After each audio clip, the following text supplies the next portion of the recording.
Hello students, so we will be revisiting ethological approach to motivation given by Konrad Lorenz.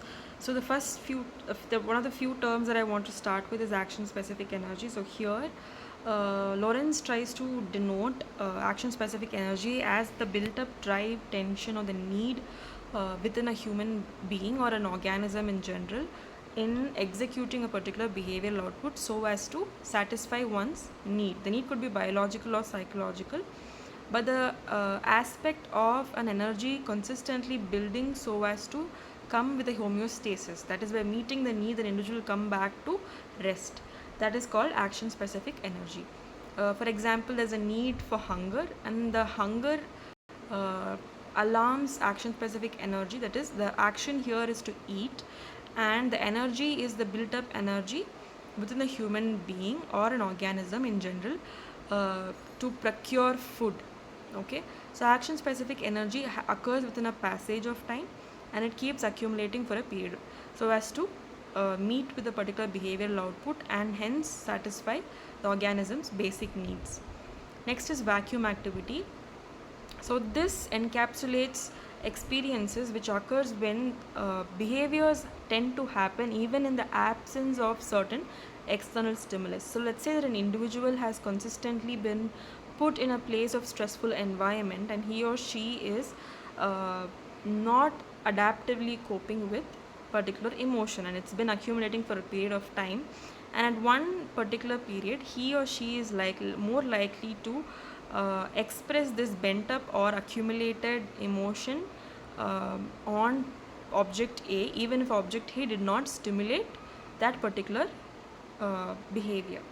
Okay, let's say that person A has been going through a lot of hassle throughout the day, stressful at home, stressful at work, stressful public transport, and he or she comes home and maybe the person A wants to just sit and unfold or just sit with himself or herself to talk about what happened, but then there's another object, let's say this object to be a kid who has nothing to do with any of the hassle that she or he experienced the entire day, and the kid approaches person A and talks and be's a kid around, just be a kid around, and person A is most likely to indulge in tantrums or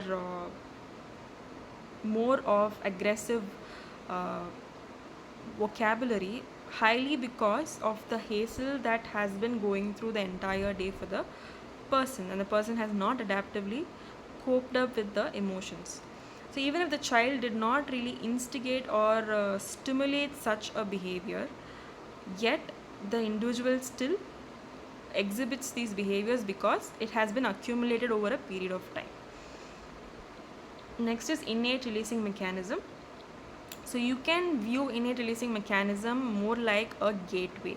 So it's a natural gateway process where you are being allowed to exhibit your your energy to do a certain set of behaviors. Let's say that there's a food in front of you, which is an external stimulus, and the need being that hunger, and the inner releasing mechanism just releases the action to satisfy your need by engaging in a certain set of behavior, that is eating. So there's food, there's a motivation, and there is behavioral output. So that is innate releasing mechanism. So when all three are present, it's innately meant to happen that you indulge in that behavior and release the action, the energy. Okay. Behavioral quiescence means, let's say that an individual has satisfied a particular need, and even in the presence of the particular object, he or she is still will not be able to exhibit the response again. For example, person A has achieved satiety. He has consumed, he has procured food, he has consumed food, and his need for hunger is not there anymore. So even if you present the external stimulus being food here, he or she is less likely to respond with the same behavior that he initially did. That is behavioral quiescence.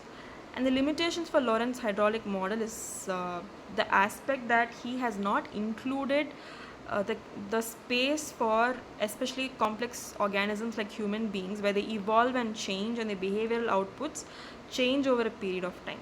Yeah, so the aspect of change, the aspect of trial and error was not really accounted for by this particular model. So that was the only limitation that was given by, that was seen by the criticizers of hydraulic model. Thank you.